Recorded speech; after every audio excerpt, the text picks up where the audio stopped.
Bienvenue! Je m'appelle Michèle Chaput et je suis votre animatrice pour la présentation d'aujourd'hui dans le cadre du programme Adopter un navire de 2025, en collaboration avec la Garde côtière canadienne. Nous sommes ravis d'être de retour pour la 5e année de ce programme incroyable qui vous donne un aperçu approfondi des carrières et des opportunités d'expérience et de formation au sein de la Garde côtière et de Pêche et Océan Canada. J'espère que vous avez apprécié toutes les présentations jusqu'à date et que vous avez hâte de voir celle-ci d'aujourd'hui.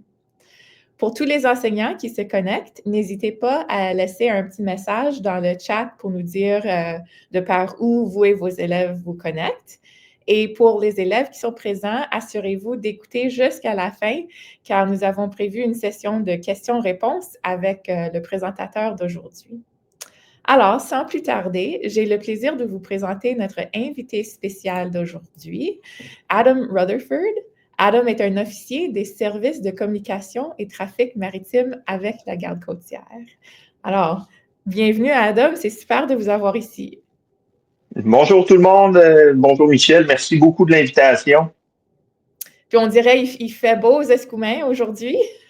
Oui, il fait beau, il fait pas trop froid, il fait gros soleil. Je vais vous montrer plus tard, là, on fera un petit tour du centre, là, vous allez avoir une superbe vue aujourd'hui. Ah, c'est super. Bien, je crois qu'on devrait commencer. Alors, je vais vous demander pour ta première question, qu'est-ce qui signifie être officier au service de communication? Ben, les services de communication de trafic maritime, ou comme on les appelle nous dans le métier, les SCTM, mais la garde côtière et puis je dirais même le milieu maritime au complet, c'est vraiment comme faire partie d'une grande famille. C'est faire partie d'une équipe qui aide les gens qui sont en danger sur l'eau. On protège beaucoup les animaux, les milieux marins au Canada en entier, puis on participe activement à la sécurité maritime, du plus petit kayak au plus gros pétrolier partout à travers le pays. Eh bien, c'est un travail super intéressant et super important aussi. Je me demande comment est-ce que tu as découvert ce poste? Est-ce que c'était au commencement de ta carrière ou vers un petit peu après ça? Oui, c'est une bonne question. Ben, dans la garde côtière, il y a des gens qui viennent de partout dans la vie, qui ont eu des parcours très différents. Il y a des gens qui commencent dès la fin de leur secondaire, qui s'en vont tout de suite au collège qu'on voit ici à Sydney, en Nouvelle-Écosse. Puis il y en a d'autres comme moi qui arrivent un petit peu plus tard dans la vie. Moi, j'avais commencé dans un autre domaine de travail complètement. Puis la journée que j'ai rencontré la garde côtière, si on peut dire, je pensais que je m'en allais, moi, à une session d'information où il allait nous expliquer un peu comment on fait aujourd'hui, c'est quoi le travail, c'est quoi qu'on attend, c'est quoi ci, c'est quoi ça. Finalement, ce que j'allais faire, c'était la première phase, en fait, de recrutement. C'est des tests d'habileté. Donc, c'est vraiment des examens qui se donnent. Ça dure quand même quelques heures. On teste différentes aptitudes, différents talents qu'on recherche au sein de la garde côtière. Donc, c'est ce processus-là, moi, je suis comme tombé dedans un petit peu par hasard, mais en général, si on applique sur les postes en avance, la garde côtière va vous envoyer même un document pour vous préparer à ces examens-là. Donc, un peu pour étudier d'avance. On n'a pas les réponses, évidemment, mais on vous explique c'est quoi qu'on recherche, puis on donne des exercices qui vont ressembler beaucoup à ce qu'on va tester à ce moment-là. Donc, moi, c'est vraiment comme ça que je suis tombé dedans. Il y a différents gens qui attendent plus longtemps, dépendamment du centre où on veut aller, parce que c'est quelque chose aussi, quand on applique sur le poste, on donne tout de suite nos préférences par rapport à quel centre, dans quelle partie du pays on aimerait travailler. Donc, on peut rester, moi, dans mon cas, je suis resté près de chez moi parce que j'étais plus vieux, j'avais une famille déjà, des choses comme ça. Mais quelqu'un qui est plus jeune puis qui n'a pas beaucoup d'attaches pourrait, même s'il vit au Québec, pourrait décider que lui aimerait aller travailler en Colombie-Britannique. La même chose, on pourrait aller vers les Maritimes, aller travailler en Nouvelle-Écosse, à Halifax, à Terre-Neuve. On a un centre même dans le nord du Canada, à Iqaluit, qui est une possibilité aussi. Donc, on indique dès le début nos préférences, à savoir où on aimerait aller travailler par la suite. Puis, une fois les entrevues terminées, il y a des tests médicaux également qui sont faits parce qu'il y a comment dire, des standards qu'on doit maintenir, surtout par rapport aux oreilles. Vous allez voir à mesure de la présentation, là, mon travail à moi, c'est beaucoup de l'écoute. Tout se fait à la radio, on écoute. On sert d'outils visuels, mais le gros de mon travail, c'est ma bouche et mes oreilles qui le font. Donc, ces tests médicaux-là servent à ça. Puis, si on accepte, ben on part justement, si on est accepté et que nous, on accepte évidemment le poste, ben on part au Collège de garde côtière pour la formation, la première partie de la formation. OK.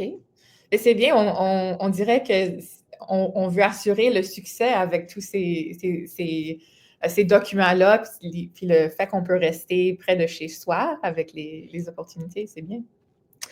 Oui, ben on donne l'option le plus, mais c'est ça, on donne, oui, l'option aux gens de choisir le plus possible, mais il faut savoir que dans le contrat qu'on signe, on pourrait être appelé à travailler ailleurs, mais moi, j'ai jamais vu quelqu'un être obligé d'aller travailler dans un autre centre que celui qui voulait dès le début. Puis juste par curiosité, il y a combien de centres à travers le Canada? Un peu, je ne les ai pas comptés là, vite, qui me met sur le spot. Un peu, 1, 2, 3, 4, 5, 6, 7, 8, 9, 10, je vais dire 11 vite. C'est peut-être 12. 11 ou 12. Okay. Mais il y en a sur la côte ouest, Colombie-Britannique, il y a à Victoria puis à Prince Rupert. On a le centre à Iqaluit, qui est dans le nord. On a après ça Goose Bay, qui est au Labrador, Placencia, puis Port-au-Basque sur l'île de Terre-Neuve, Halifax, Nova Scotia, Sydney, on centre également. Après ça, il y a nous, il y a Québec, il y a Prescott et il y a Sarnia aussi, c'est vrai, sur les lacs. Oui. Voilà. Okay, ben, il y a une bonne répartition géographique. Oui, ben à part les prairies, parce qu'il n'y a pas d'eau qu'on peut protéger et surveiller, mais sinon, on couvre à peu près partout. Mm-hmm. La dernière fois que je t'ai parlé, tu m'avais dit que la formation dure que 6 mois pour le CTM. Alors, est-ce que tu pourrais partager avec les jeunes qui écoutent à quoi ressemble la formation et comment on peut préparer des gens pour un rôle tellement important dans si peu de temps? Oui, absolument. La formation se fait en plusieurs étapes. Je vous en ai parlé vite tantôt, mais la première étape, ça se fait au collège de la garde côtière qui est à Sydney, en Nouvelle-Écosse. Ça, c'est le 6 mois qu'on parlait là, la dernière fois. Cette formation-là est divisée, si on veut, en 2 volets. Il y a un côté de la formation qui est axé vraiment sur des connaissances. C'est une formation qui donne en classe. Il y a beaucoup de géographie qu'on doit apprendre. Il y a des principes de radio. Il y a des lois, il y a beaucoup de lois et de règlements qui s'appliquent sur l'eau comme qui s'appliqueraient sur la route ou dans le ciel pour les avions. Qui croise qui, comment, dans quel ordre. Un bateau de pêche doit avoir des lumières X. Fait qu'il y a plusieurs connaissances comme ça qui sont vraiment théoriques qu'on doit apprendre. C'est des présentations avec des professeurs qui sont pour la plupart des officiers de centre qui viennent au collège pendant 6 mois, le temps de la formation. Puis la deuxième facette de la formation à Sydney, c'est vraiment des simulations qui sont faites sur des systèmes qui ressemblent le plus possible au système qu'on va travailler avec dans les centres. Donc là, ce qu'on voit à l'écran ici, c'est une carte du secteur, un des secteurs que moi, je m'occupe aux Escoumins, au Québec. Mais dans une simulation, on verrait sensiblement les mêmes choses. Si tu veux juste passer, Michel, à la prochaine, ça va me donner un petit peu. Ouais. Donc, les simulations qu'on va faire, eux aussi sont divisées en 2. Donc, il y a un volet qui est vraiment axé sur le trafic maritime. Donc, ça, c'est les gros navires qu'on voit passer, les pétroliers, les containers. Ça peut être des vraquiers qui transportent du minerai de fer, du bois, du grain qui arrive des prairies, justement. Il y a beaucoup de navires qui transportent ça.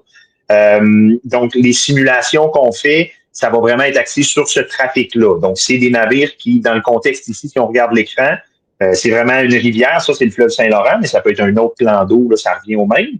Puis ce qu'on voit, il y a des navires en vert, eux, ils montent la rivière, puis il y a des navires en rose qui descendent.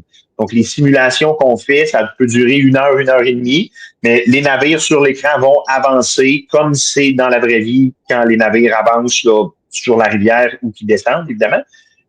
Puis nous, on va simuler les appels qu'on ferait avec ces navires-là. Donc, il y a un officier qui est en formation aussi, qui agit comme navire. On a des scénarios qui sont écrits, puis on lit chaque étape, une à une. Donc, le navire appelle, je passe au point d'appel 3, disons, puis l'officier va répondre avec c'est ce qu'on nous apprend au collège, là. Je vendrai pas tout le punch, mais comme quoi que, le navire va croiser un navire qui est montant aussi sur la rivière. Il y a un traversier qui va passer de tel point à tel point. Donc, c'est des situations comme ça qu'on simule. Puis, l'autre volet de simulation qui est souvent le plus stressant, peut-être, c'est le bon mot, là, mais qui est qui rend les gens le plus nerveux, en fait, c'est vraiment des simulations de détresse sur l'eau. Donc, des gens qui sont en problème.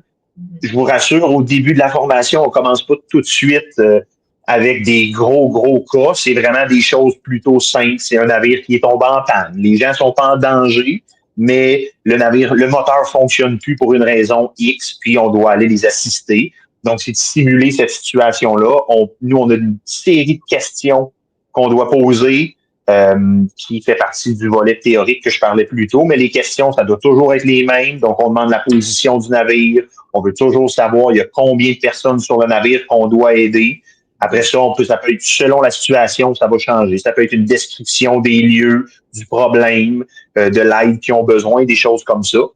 Puis, à mesure que la formation avance, là, les simulations deviennent plus sérieuses, plus graves. Ça peut être un navire en feu, les gens abandonnent. Ça peut être quelqu'un qui est tombé à l'eau. Ça peut être quelqu'un qui a une condition médicale qui a besoin d'être évacué du navire rapidement parce que il s'est cassé un membre, ou ça peut être quelque chose avec le cœur, quelque chose. Les simulations changent beaucoup.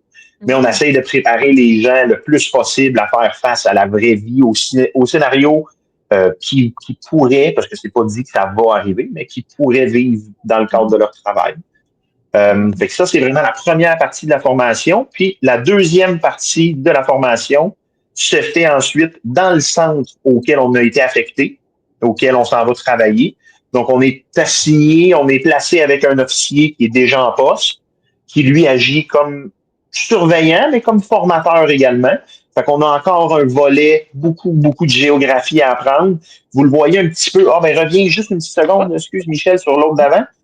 Vous voyez sur la carte jaune, là, il y a plein de petits points rouges le long des cours d'eau. Là. Tous ces points-là, c'est soit une ville, une baie, un port, ça peut être un autre plan d'eau qui se déverse, ça peut être plein de choses, mais tous ces petits points-là ont un nom.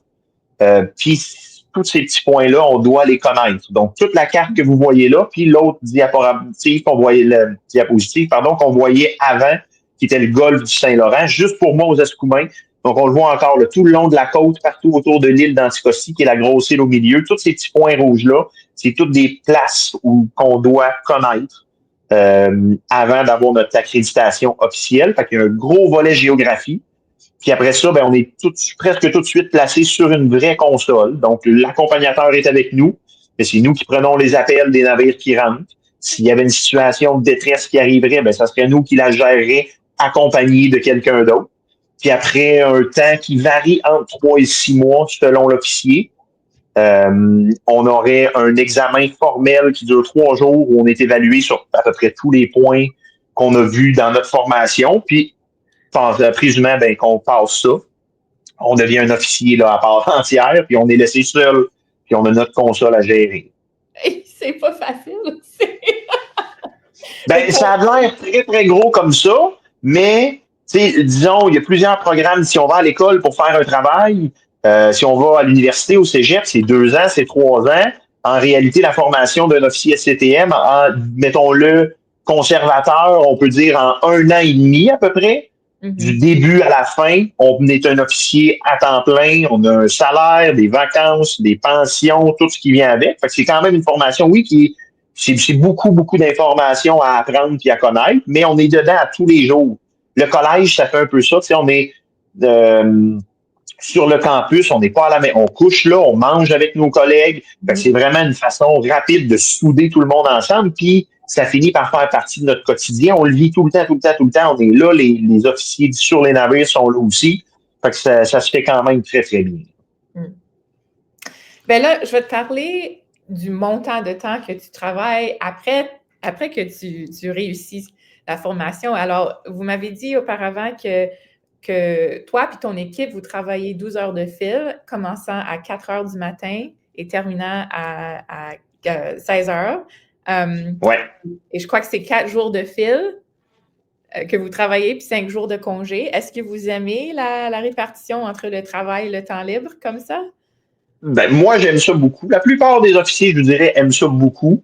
C'est vraiment pas un horaire qui est typique. Là, on a parlé de 4 heures du matin à 16 heures l'après-midi, que les gens entendent 4 heures du matin, puis souvent ils font ça, c'est pas le fun, mais on s'habitue quand même assez rapidement là, à pogner le beat. Mais vu que le centre est ouvert 24 heures par jour, il y a une gang qui fait, oui, de 4 heures le matin à 16 heures l'après-midi. Il y a une deuxième gang qui rentre, qui font, eux, 16 heures dans l'après-midi jusqu'à 4 heures le lendemain matin, qui font notre chiffre de nuit. Donc, c'est vraiment, comme tu disais, on fait 4. Nous, dans notre centre ici aux Escoumins, parce que ça peut varier un petit peu, nous, on fait 4 jours de 12 heures, donc 4 heures à 16 heures. Ça fait un total de 48 heures, disons, pour ma semaine. Puis ensuite de ça, on a 5 jours de congé. Puis la raison pourquoi on a un petit peu plus de congé qu'une fin de semaine normale, on fait 48 heures dans notre semaine et non pas 40 heures comme la plupart des emplois, mais c'est que la deuxième semaine, après qu'on a eu notre 5 jours de congé, on tombe sur un chiffre de nuit. Donc, on change et on travaille de jour et on travaille de nuit. Puis rajouter là-dedans, on peut faire des chiffres de surtemps, de l'overtime, le terme plus connu, mais que eux peuvent être ou de jour ou de nuit selon le besoin. Donc, je vous dirais que pour être un officier efficace, c'est important d'avoir des bonnes habitudes, peut-être plus que aptitudes, mais habitudes de sommeil. Il faut être quelqu'un qui est capable de dormir des fois le jour, des fois la nuit. Il ne faut pas avoir peur de faire une sieste des fois pendant notre congé parce qu'on a travaillé toute la nuit. Dépendamment de notre vie. Moi, j'ai un petit garçon de 4 ans, puis lui, à 6h30 le matin, il se lève. Que j'aille travailler de nuit, que je travaille de jour, lui, à 6h30, la journée commence. Fait que c'est important d'être capable de dormir bien, puis à des heures un peu bizarres. Encore une fois, c'est quelque chose qu'on s'habitue avec le temps. Puis l'autre chose qui est très particulière avec notre travail, c'est, comme je le disais, le centre est ouvert 24 heures par jour et ce, 365 jours par année. Donc, le centre ne ferme jamais. Nous, ici, ça roule depuis 1972, puis il y a eu des gens sur le plancher depuis 1972 à peu près à tout moment, à part quelques rares exceptions, mais normalement, on est toujours là.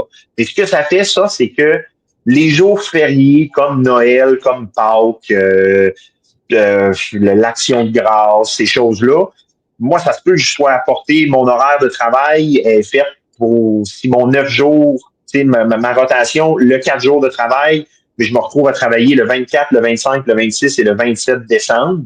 Ben, normalement, c'est mon horaire de travail, puis c'est là que je vais travailler. Sur le corps de travail, on n'aura pas une paye d'extra, même si c'est Noël, ce qui est la chose commune. Tu sais, d'habitude, si on travaille à Noël, on va être payé, disons, temps double. Donc, si on est payé comme 2 fois notre journée, nous, dans notre cas, on n'a pas ça. Ma journée va être payée normalement, mais tous ces jours qui sont fériés-là, donc Noël, Pâques, l'Action de grâce, le jour de l'an, tous ces jours-là, en tout, ça donne à peu près 140 heures dans une année que les gens, d'habitude, ont en congé. Nous, ce qui arrive, c'est que la garde côtière nous donne une banque d'heures de 140 heures de congé, qui sont tous les fériés, mais que moi, je peux les prendre quand je veux finalement. Ben, quand je veux, selon l'horaire et tout, mais je peux les prendre comme si c'était des semaines de vacances normales. Donc, ça me donne une certaine... Il y a un côté plate que, comme moi, cette année, ça m'est arrivé. J'ai travaillé et à Noël et au jour de l'an. J'ai pas vu ma famille beaucoup pendant le temps des fêtes, mais la contrepartie, c'est que dans le mois de janvier, ben, j'ai pu me prendre une semaine au complet de vacances pour passer la semaine à la maison. Puis, fait que c'est vraiment pas typique comme horaire. Je vous dirais, moi, que la plupart des officiers qui le font, une fois qu'on a eu notre 5 jours de congé collé, là, il est très, très dur à laisser de côté celui-là. Fait que le 12 heures, c'est des longues journées, mais on s'habitue. Puis les 5 jours de congé, ben ça, on les aime beaucoup. Fait que c'est sûr que c'est pas typique, c'est pas pour tout le monde, mais la plupart des gens, ils trouvent quand même quelque chose. Ben, parle-moi un petit peu du dynamique entre les personnes qui sont comme sur le plancher ensemble en même temps durant un quart de 12 heures. Puis aussi, une deuxième question associée, est-ce qu'il y a, autre que les gens que tu travailles avec directement, est-ce qu'il y a d'autres personnes qui travaillent avec vous, qui ont des rôles uniques ou particuliers? Ouais, ben, nous, dans le centre, ça varie évidemment d'un centre à l'autre selon la grosseur du centre. Mais nous, ici, aux Escoumins, on est toujours 4 officiers qui sont sur le plancher. Chaque officier a une console. Il y a 2 consoles qui sont vraiment du trafic maritime, ce que je vous parlais tantôt, les gros navires, dans les secteurs que nous, on couvre. Puis il y a 2 autres consoles qui, eux, s'occupent du golfe Saint-Laurent, ici, aux Escoumins, de différents rapports que les navires doivent faire, mais qui sont principalement le côté recherche et sauvetage. Donc, il y a 2 officiers toujours sur ce côté-là, puis 2 officiers qui sont du côté trafic. Évidemment, tout le monde est formé sur chaque console, donc au courant de la journée, parce que 12 heures, c'est très long, ça se peut que j'aie besoin d'aller à la salle de bain, ça se peut que je me fasse à dîner, donc ça me prenne un petit 15-20 minutes. Ça se peut que je sois pas à ma console. Donc, nous, ici, au centre, si je suis absent de ma console puis qu'il y a un appel qui rentre, ben, un de mes collègues va se lever, il va venir à ma console puis il va la prendre tout simplement. Moi, je vais faire la même chose pour eux pendant qu'eux se font à manger ou qu'ils sont partis. Des fois, il y en a qui vont juste aller prendre un petit 10 minutes, aller prendre une petite marche parce qu'on a besoin de se dégourdir les jambes parce que ça fait 12 heures qu'on est en dedans. Puis on aime ça prendre l'air frais. Fait que, c'est des choses comme ça. Fait que la dynamique ici aux Escoumins se passe très bien. J'ai jamais travaillé dans un autre centre. Fait que je peux pas vous dire exactement dans le détail comment ça fonctionne, mais en général, comme je parlais tantôt, c'est une grande famille, on travaille ensemble, on est tous là pour s'aider. Le but, c'est pas que moi j'aille le moins possible à faire puis que mon collègue se ramasse tout. On se sépare les tâches à peu près égales le plus possible, selon aussi les préférences de l'un, les préférences de l'autre. Nous, ici, d'une journée à l'autre, on fait vraiment une rotation. Donc, je sais que demain, je vais travailler sur l'autre, c'est la prochaine console. Il y a un ordre qu'on suit. Comme ça, on touche à peu près à tout. Tout le monde reste sharp dans tous les volets du travail. Donc, il y a vraiment ça qui ici, la dynamique, c'est comme ça qu'on tourne à 4.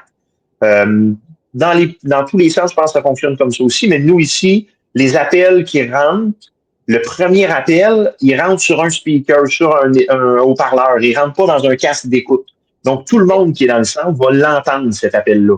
Puis c'est pour ce que je disais tantôt, si moi je suis absent de ma console ou je suis concentré à faire une autre tâche ou je suis peut-être sur un autre appel puis il y a un deuxième appel qui rentre, ben c'est pour être certain que il y a tout le temps 4 personnes puis 8 oreilles qui entendent les appels qui rentrent. Ça nous donne une meilleure chance de tout entendre puis de rien manquer là, de ce qui se passe sur l'eau.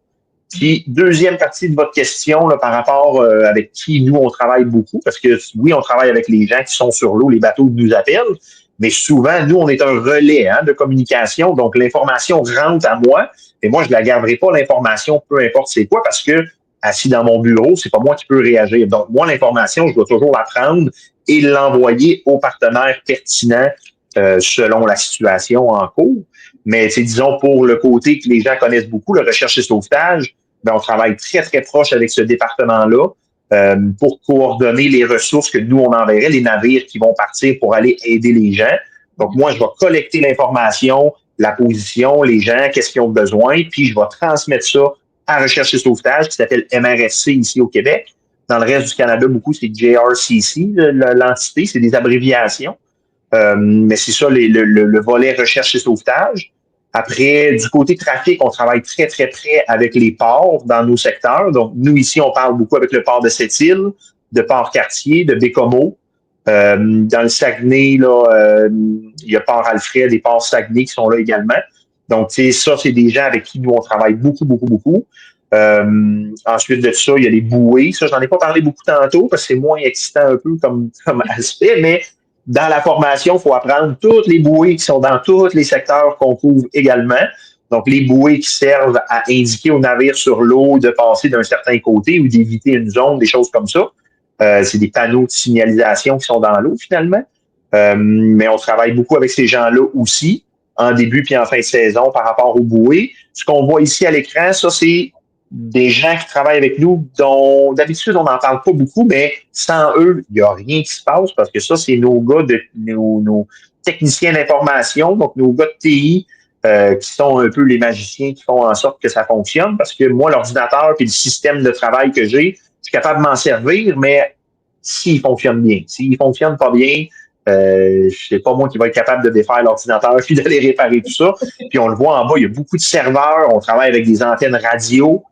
On a un radar ici au centre des Escoumins que je pourrais essayer de vous montrer par la fenêtre tantôt. Puis il y en a peut-être une même dans la présentation. Mais donc, ces gars-là, c'est des gars qui sont avec nous à tous les jours, qui travaillent un peu avec les SCTM, même si eux ne sont pas des officiers radio en tant que tels. Ça, ce qu'on voit là, c'est la tour de radar. Donc, on la voit juste un petit peu en haut. Si vous voyez sur le côté, il y a des petits bras qui semblent dépasser. Là. C'est les antennes radio, ça. Donc, un navire devant le centre qui appellerait, son signal radio partirait de son navire, viendrait sur la tour ici qu'on voit, sur une des petites antennes selon le canal sur lequel il m'appelle, puis ça rentre dans le centre, puis moi, je vais l'entendre dans mon haut-parleur. C'est vraiment un principe qui est très, très simple, mais il faut que ça fonctionne. Puis c'est ces gars-là qui s'occupent de ça, puis qui s'assurent que tout fonctionne. Eux travaillent à l'intérieur comme nous, mais ils travaillent à l'extérieur aussi, là, en haut de la tour, à se faire vanter, puis dans été comme hiver, là, ils sont là. Fait que c'est un autre volet aussi qui peut être intéressant pour quelqu'un là, qui pense se joindre à la garde côtière, mais que lui, soit d'être sur un navire, c'est pas pour lui parce qu'il a le mal de mer, ou la communication radio, je suis quelqu'un de plus réservé, peut-être un peu plus gêné, mais j'aime l'idée quand même, puis je veux avoir le sentiment d'aider. Ben, ces gars-là, comme je dis, moi, c'est eux qui font que tout fonctionne. Sans l'autre, là, on parle pas à personne. Fait que on serait juste 4 officiers assis dans un bureau, mais qui parlent pas vraiment à personne. Fait que c'est un autre volet là, qui est un de nos partenaires avec qui on travaille le plus à tous les jours. Puis il y en a plein d'autres que je ne peux pas tout donner là, évidemment, mais c'est une bonne partie avec qui on travaille. Mais ça me fait penser à chaque fois qu'on a le programme Adopter un navire, je suis toujours comme impressionnée du fait qu'il y a vraiment il y a un rôle pour tout le monde. Peu importe leurs intérêts, leurs expériences, leur éducation, il y a comme une place pour tout le monde s'ils sont intéressés. Oui, ben puis vous allez le voir, on n'a pas, dans la présentation, on n'a pas fini, mais il y a d'autres volets que j'ai même pas encore parlé, mais qui font partie de la tâche quand même que nous, on s'occupe aux Escoumins puis dans différents centres.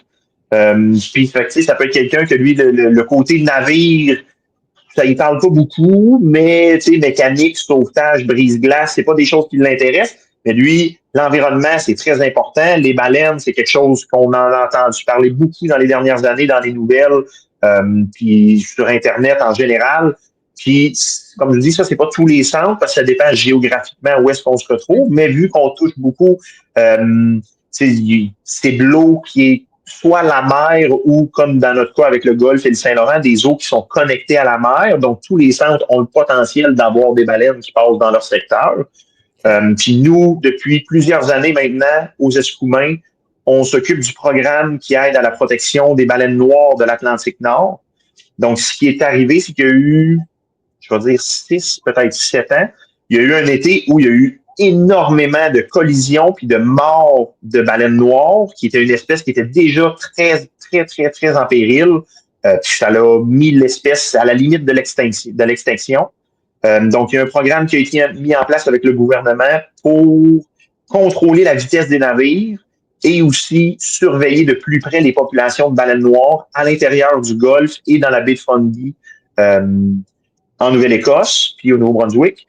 Mais je peux juste parler, moi, pour le côté là, dans le Golfe. Mais ce qu'on fait avec ça, c'est nous, on surveille tous les navires, comme on a vu tantôt, puis je vois la vitesse de tous les navires. Puis dès qu'un navire excède une certaine vitesse, si une baleine a été aperçue dans le secteur qui est fermé pour l'instant, ben ce navire-là, nous, en tant qu'officier radio, on va l'appeler tout de suite, on va l'aviser de l'infraction. C'est pas moi qui émets un ticket ou pas de ticket. Ça relève vraiment du côté de Transport Canada, parce que la garde côtière, on n'est pas la police. On avertit les gens, on est très officiel, mais on n'a pas de pouvoir légal dans ce sens-là. Donc ça, c'est vraiment des agents soit de Transport Canada ou de la GRC, selon le cas, qui agissent comme un autre de nos partenaires, justement, comme bras légal beaucoup plus. Mais un navire pourrait se voir émettre une infraction qui peut être très, très, très chère s'il ne respecte pas ces limites de vitesse-là. Moi, ici, aux Escoumins, juste en avant, je vais vous le montrer tantôt, mais il y a un autre parc marin qui s'appelle le parc marin du Saguenay-Saint-Laurent. C'est un air qui est protégé pour toutes les baleines qui sont là. Il y a des belugas, des baleines à bosse, baleines bleues, il y a des rorquals communs, petits rorquals, en tout cas, il y en a 9. Il y a plusieurs espèces là, de baleines qui vivent dans le secteur ici. Puis nous, on participe encore une fois activement à informer les navires aussi, parce que comme je dis, on n'est pas la police, mais on joue un rôle d'éducation très, très, très important pour aviser les gens de leur présence, des risques potentiels. Ils ont des distances qui doivent être respectées selon le type de baleine que c'est, selon la période de l'année. Il y a des limites de vitesse aussi qui sont en vigueur, des choses comme ça. Fait que, même si le côté navire, c'est pas quelque chose qui parle à quelqu'un, mais le côté, les baleines, c'est un domaine qui est très, très, très, très, très intéressant. Puis ces animaux-là, c'est massif, c'est grand, c'est autant qu'on dirait c'est gros, on penserait que les navires les verraient tous puis qu'ils éviteraient toujours les collisions, mais ils sont principalement en dessous de l'eau, donc on les voit pas toujours. Eux entendent très bien les navires. C'est aussi quelque chose qu'on essaye, nous, de limiter, c'est le dérangement pour ces espèces-là. On a un programme qui est en cours également, ça s'appelle le projet Mars, pour le nommer rapidement, mais il y a des micros qui sont installés dans l'eau pour calculer le bruit que les navires font à leur passage, dans le but, encore une fois, d'avoir le plus de données possible pour protéger les milieux marins puis les espèces là, qui y vivent, que ce soit pour les gros mammifères comme les baleines, mais ça peut être aussi les poissons. Il y a un volet pêche aussi. On parle beaucoup ici avec des pêcheurs aux îles de la Madeleine, en Gaspésie. Il y a beaucoup, beaucoup de pêche qui se fait dans ces secteurs-là. Dans les maritimes, c'est la même chose. Puis en Colombie-Britannique, la même chose. Il y a beaucoup de pêche qui se font là, dans les secteurs qu'on couvre. Fait que c'est un autre domaine ça, qu'on travaille et pour protéger les pêcheurs puis les aider eux le plus possible, mais pour protéger aussi les poissons puis les milieux dans lesquels les poissons se trouvent. C'est fantastique. C'est vraiment complexe, le travail. C'est beaucoup de choses, mais c'est très, très, très intéressant. Bien, je garde un œil sur le temps, puis nous avons déjà passé une demi-heure ensemble. Alors, il faudrait qu'on J'accélère, absolument. Wrap-up là, pour les classes qui écoutent. Mais j'ai reçu, je vais juste enlever les diapos, j'ai reçu une question à partir du chat. Si c'est correct, si je vous demande une vite question avant qu'on termine. Alors, c'est... excuse-moi, je fais juste la lire. Est-ce que c'est nécessaire de parler d'autres langues autres que l'anglais et le français? Non. La réponse rapide, non. La plupart des centres sont des centres bilingues. Donc, il y a vraiment un standard, un minimum d'anglais et de français qu'on doit parler.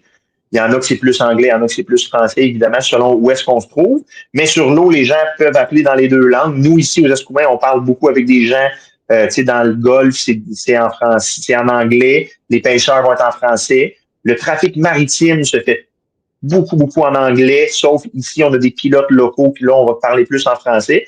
Mais il y a vraiment juste l'anglais et le français qui sont requis pour travailler là, comme officier dans les SCTM. Puis une deuxième question est rentrée. C'est une drôle de question, j'aime ça. Qu'est-ce qui s'est déroulé votre premier jour de travail? Ben, pour moi, personnellement, là, ça peut être n'importe quoi d'un officier à l'autre, ça peut très, très bien changer parce qu'on sait jamais ce qui va rentrer comme appel.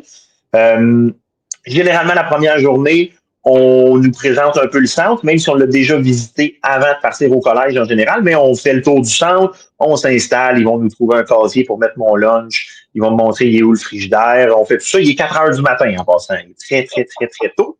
Moi, dans mon cas, je me suis fait une tasse de thé, mais selon l'officier, il peut choisir à sa première journée d'être un petit peu plus reculé, puis de regarder l'officier qui va le former, travailler pour nous donner une idée un peu comment ça se passe. 12 heures, c'est long, puis on ne l'a jamais fait. Donc, la première journée, il y a pas, personne n'est forcé. Moi, dans mon cas, moi, j'avais hâte de parler un bateau. Ça faisait 6 mois qu'on le faisait pour pratiquer. Il était temps que je le fasse pour vrai. Fait que moi, à 4h02 du matin, il y a un bateau qui a appelé sur la console où je me trouvais. Puis le formateur a dit, veux-tu le prendre ou je le prends? Moi, j'ai décidé de le prendre. Mon formateur n'a jamais touché au micro pendant les 3 mois de ma formation. J'ai parlé à tout le monde qui rentrait. Ça, c'est vraiment selon l'officier, quand il arrive, comment on se sent à l'aise. Moi, dans mon cas, moi, j'avais hâte. J'ai pris à 4h05, j'ai parlé à un navire, puis j'ai jamais arrêté depuis. Ah ben, fantastique. Félicitations aussi. Mais c'est pas obligé. On peut prendre notre temps et se mettre à l'aise un petit peu aussi. Là. Ça dépend de la personne. On a des gens de toutes sortes là, qui travaillent avec nous. Fait que c'est vraiment au choix de la personne. Mais écoute, je vous remercie pour la belle présentation. Puis toutes les informations que vous avez partagées, c'est vraiment, on peut voir que c'est vraiment, c'est vraiment unique comme carrière, puis super, super important aussi, comme la protection et la sécurité de nos eaux, c'est super intéressant. Je vais juste dire aux gens qui écoutent, si vous voulez en apprendre plus sur le programme ou voir d'autres présentations qui ont déjà eu lieu ou passer à travers des activités pour la salle de classe, sont tous disponibles sur notre site web. Alors, jetez un coup d'œil. Puis, c'est ça, je te remercie beaucoup, Adam, puis je remercie ça m'a fait plaisir. Les classes qui ont écouté aujourd'hui. Puis, on se dit au revoir pour le moment, puis j'espère qu'on se voit encore bientôt. Oui, puis aux gens qui écoutent, moi, je vous dis à bientôt quand vous allez venir pour commencer à travailler comme officier SCTM ici aux Escoumins. Fantastique. Bonne journée.